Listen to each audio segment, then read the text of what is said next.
Could news of a dirty bomb being built in Kiev be real or an excuse for Russia to launch an escalated attack on Ukraine? If Ukraine is losing the war, might U.S. troops be suiting up to join forces in an actual attack on Russia? Was NATO's strategy in Ukraine a later-day version of the Afghanistan war to collapse the Soviet Union in the 1980s? How fundamentally has the war changed the map for Europe, the US, and the world? This week on the Global Research News Hour, we bring you the latest news from the site of war in Ukraine. In our first half hour, we'll hear from Colonel Douglas McGregor about his predictions for how the war in Ukraine is going better for Russia than the media is letting on, and how a new escalation in war violence could arrive as soon as November.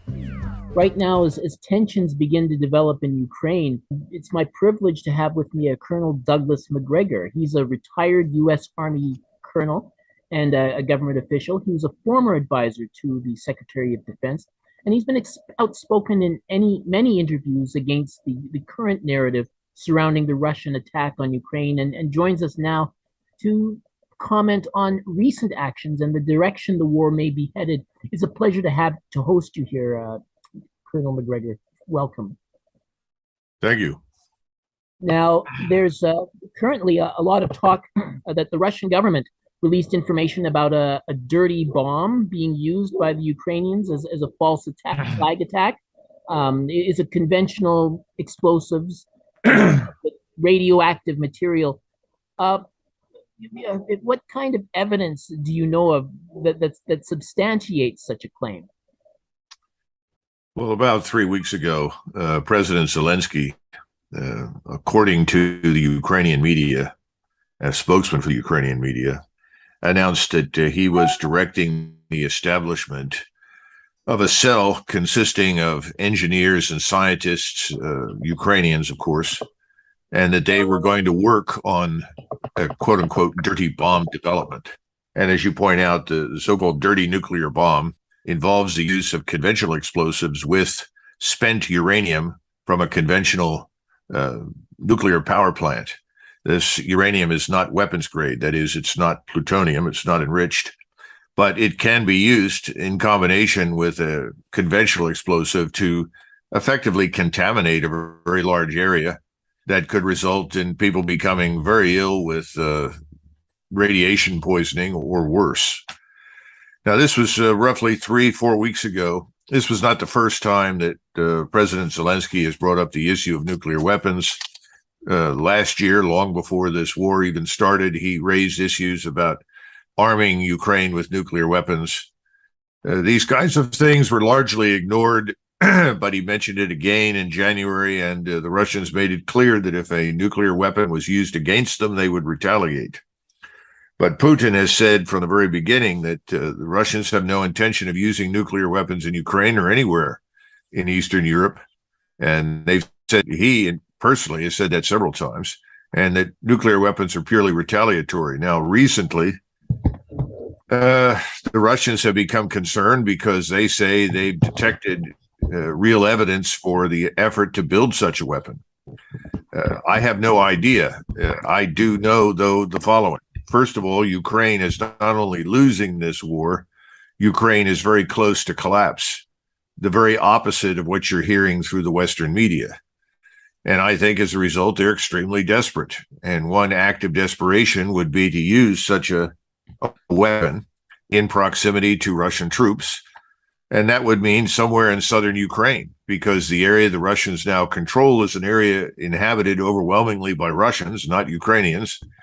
And these areas are now formally annexed to Russia. So I would assume that somewhere in the south, if such a weapon existed, that's where they would try to use it. But again, I don't know any more than, frankly, you do regarding the efficacy of these statements. But the Russians took it seriously enough that the Russian Minister of Defense called the Secretary of Defense in the United States, as well as the British Minister of Defense and the Turkish Minister of Defense, and expressed his concern and said whatever he did about the potential for such a weapon to be used. Well, just I should point out that there was a joint statement by the foreign ministers of France, the UK, and the US saying that the governments, quote, all reject Russia's transparently false allegations that Ukraine is preparing to use a dirty bomb on its own territory, unquote. It's stressing that they could continue supporting Ukraine in, quote, the face of President Vladimir Putin's brutal war of aggression, unquote. And of course, the NATO Secretary General has warned Russia over its false claim that Kiev might use a dirty bomb, conventional explosives, in radioactive material. And he tweeted that Russia may not use it as a pretext for escalation. So I guess I'm wondering, because I think you said in recent in recent interviews that there's an attack by Russia could materialize in the next couple of weeks, I believe.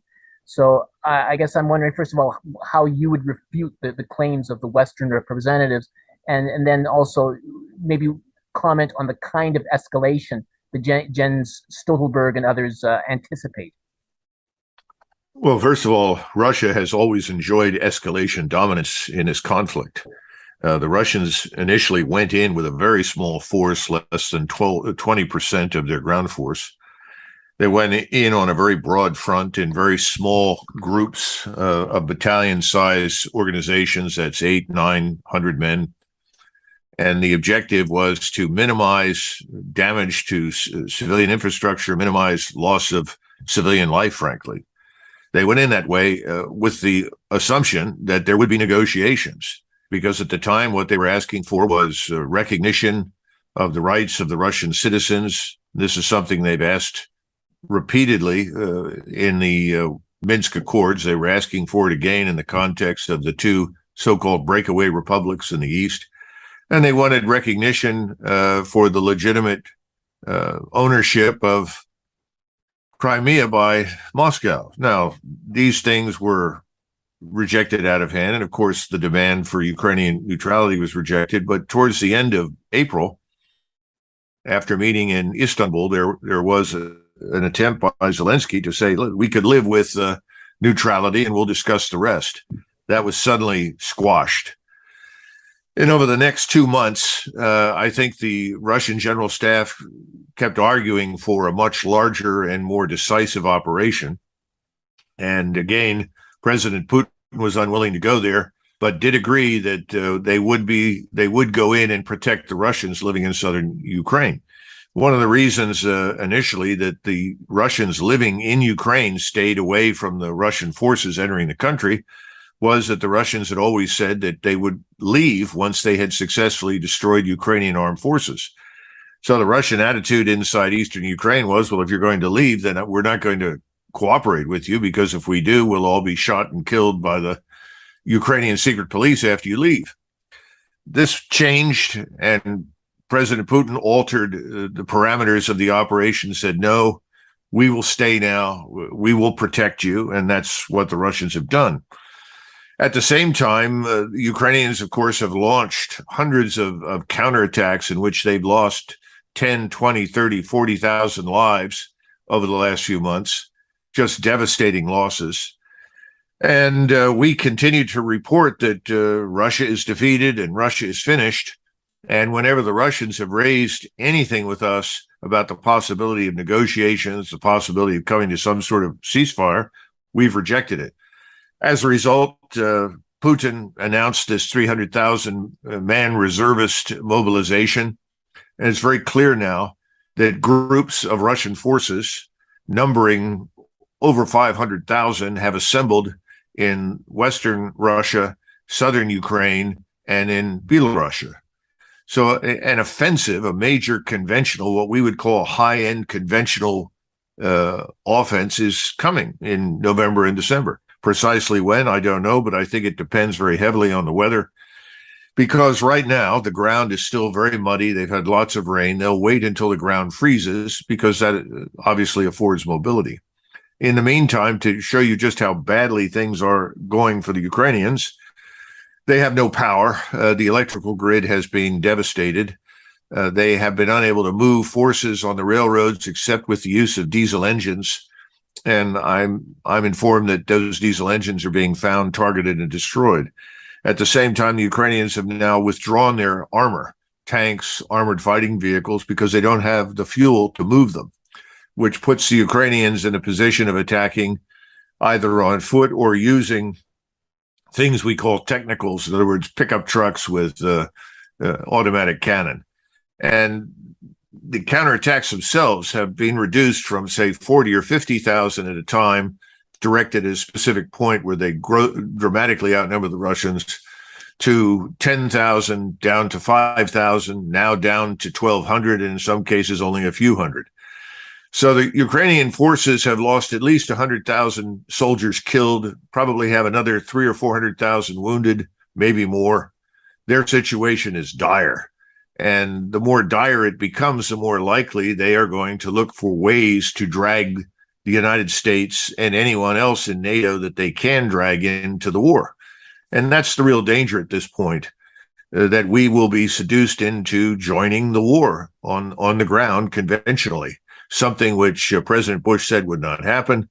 But there are more and more indicators that that very definitely could happen. And that would be devastating, because the Russian assault that's coming is going to be much closer to what most of us predicted would have happened back in February, which is a very devastating attack with all the weapon systems at their disposal, and near simultaneously with ground forces advancing in great numbers. We're not prepared for that. We don't have the numbers of forces to sustain an operation against them. So I hope that this is not going to happen. But given General Petraeus's remarks the other day, I think he was setting up a trial balloon and indicating that, yes, we could actually have a quote unquote coalition of the willing.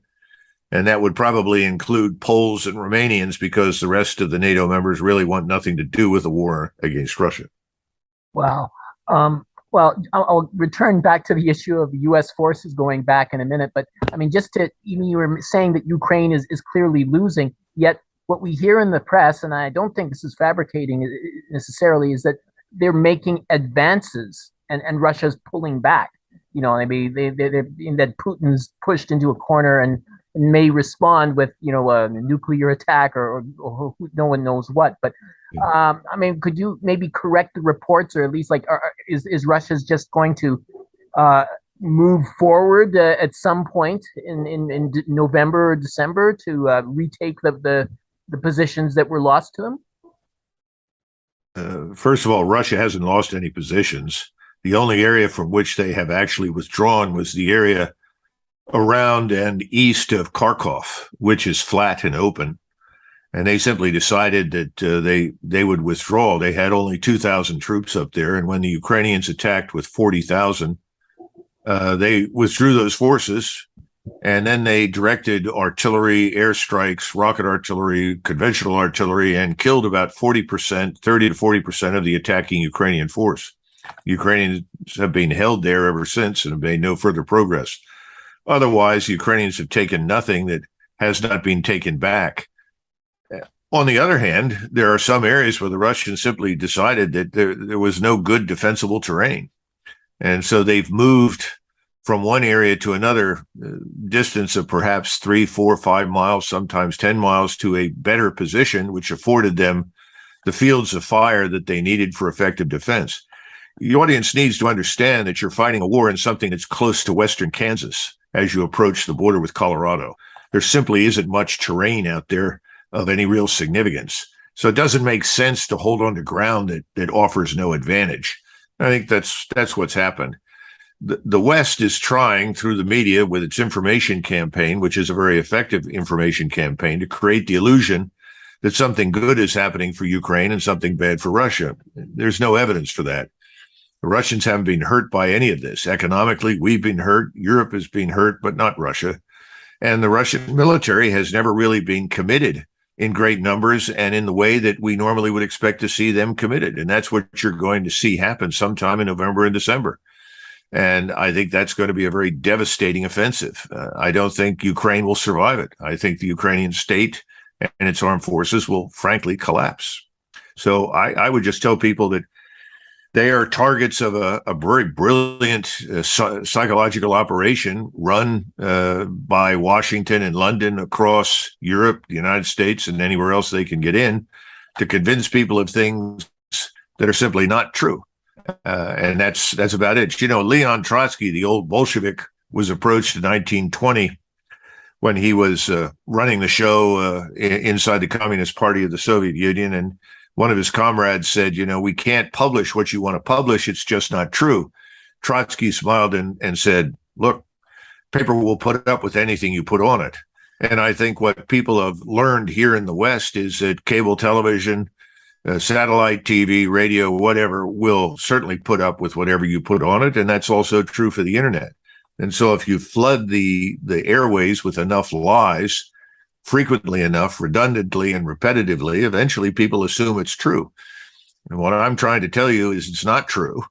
And we're about to get an education in November and December. And I think it would be very unwise of Washington to involve itself in any way directly with the Russian military when it conducts these offensive operations. Now, you mentioned the prospect of American forces actually going in. I know that there are midterm elections right now that might affect how America ultimately engages the Russia-Ukraine war. It's just like under 2 weeks now, and I'm wondering, first of all, how would they actually get the I should mention that there's no interest whatsoever in talking about the U.S. going in there right now. Because as with Vietnam, they committed billions of dollars to this Ukraine operation while people are, there's inflation, the food costs a lot, gasoline costs a lot. So I'm wondering how you see that step being taken. I mean, is it something that will happen regardless of how the midterms go forward? How can you see them actually executing that maneuver? You're talking about Washington and what it may do, correct? Yes. Okay, I just want to make that clear.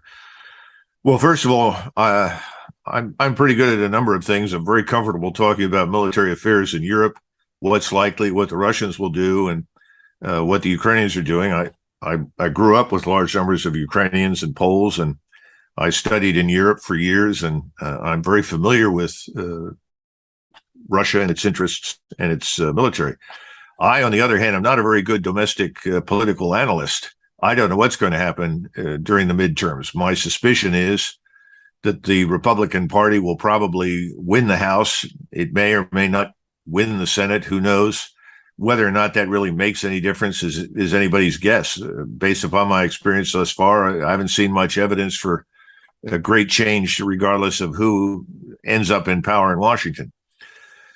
But I would say the following, that if you are committed ideologically, and that's what we're dealing with right now, the people running our government are not Americans in the traditional sense. In other words, these are not practical people. These are not pragmatic people who are willing to do whatever works and are interested preeminently in prosperity and avoiding war. Historically, that's what we Americans have been interested in for most of our history since 1776. These people actually want a confrontation with Russia, and they see Russia as this enormous obstacle to the utopian world they think they want to create, along with the World Economic Forum and others of that ilk. So if you're interested in that, I think that you have an incentive to act before November 8th, because if you wait until after November 8th, you may end up, you can't be certain, you may end up with a Congress that won't support you in what you want to do. Whereas right now, since the White House effectively controls both houses, you saw that happen with the so-called left-wing Democrats who stood up and said, we think it's time to talk with Russians, and how they rapidly retreated from that position when they were challenged by the White House. They think that the best time to act would be now as opposed to later, because you might have growing numbers of Republicans and Democrats who are uncomfortable with the war, and they're also dealing with all the other issues that you mentioned. And so if you want to do this, you better act sooner rather than later. That's my concern. And you have Petraeus who's talking about this so-called coalition of the willing. And I know that people in Europe, if you just go on the internet, go on YouTube, if you can get it before YouTube eliminates the videos, and see the numbers of people in Romania, for instance, that are demonstrating against NATO and against the presence of the 101st Air Mobile Division in their country, see the demonstrations in Paris, in Germany, in the Czech Republic. Everywhere that you look, you see opposition to war with Russia. No one wants to be at war with Russia. The Europeans would like this to end since they're the ones that are going to suffer the most as a consequence. We are driving this train. So again, if you listen to Petraeus, who I think is just running a trial balloon for the administration, and he talks about this coalition of the willing, and right now that looks like it's probably the Poles, who have a government that is fanatically anti-Russian, that wants to attack the Russians, along with the Romanians, who may or may not be terribly excited, but have probably been pressured by us to join. That would be your coalition of the willing, because the British really have almost nothing to send to Ukraine to fight. They could send a few thousand, but I don't know whether or not the new government in Britain would be anxious to do that. The French they're tied down in Africa. There's not much they can send. So there's not much that the European NATO members can contribute. So you go in with some number, maybe 150,000 Romanian, Polish, and American forces. If that happens, then we will be at war with Russia and Ukraine. And I don't think the American people have any appetite for that.